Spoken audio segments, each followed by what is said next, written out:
Bonjour bien-aimés dans le Seigneur. Nous lisons dans Daniel chapitre 10, verset 12, et je vais le nom du Seigneur.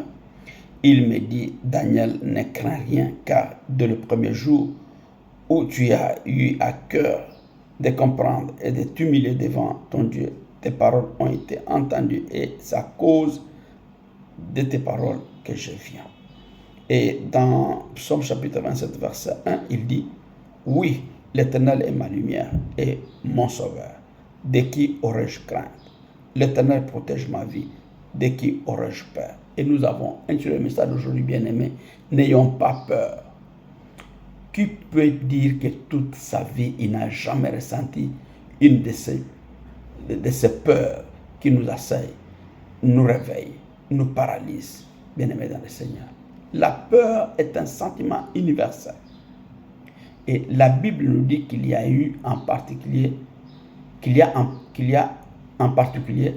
une peur, bien-aimé, qui tient les hommes en esclavage, celle de la mort, comme Hébreux 2 nous le dit. Mais elle annonce aussi que Jésus-Christ est mort pour en délivrer tous ceux qui croient en son sacrifice, toi et moi. Le sacrifice qu'il a donné sur la croix.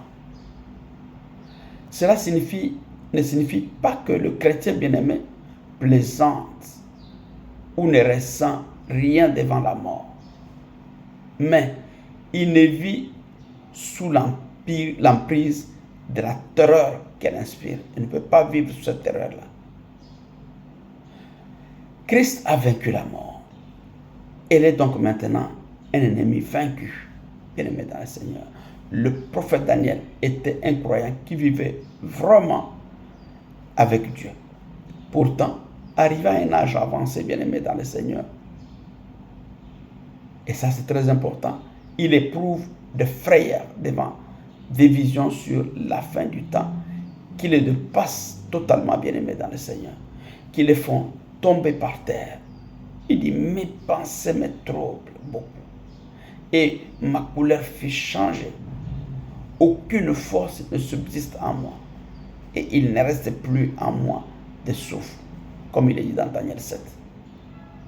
Et il dit aussi, heureusement, bien-aimé, il a pu entendre cette parole. Ne crains pas. Toi, tu l'entends aujourd'hui. Moi aussi. Ne craignons pas. Tant de choses, bien-aimées dans le Seigneur, beaucoup de choses, semblent effrayantes dans notre vie. Le temps et l'éternité, bien-aimés dans le Seigneur. Le passage dans l'au-delà. Le jugement final. Mais, bien-aimés dans le Seigneur, les chrétiens ont mis leur confiance en Jésus. Et ceux qui ont mis leur confiance en Jésus peuvent traverser toutes ces craintes, rassurés par sa présence, bien-aimés dans le Seigneur. Leur foi, notre foi, s'appuie fermement sur la parole de Dieu.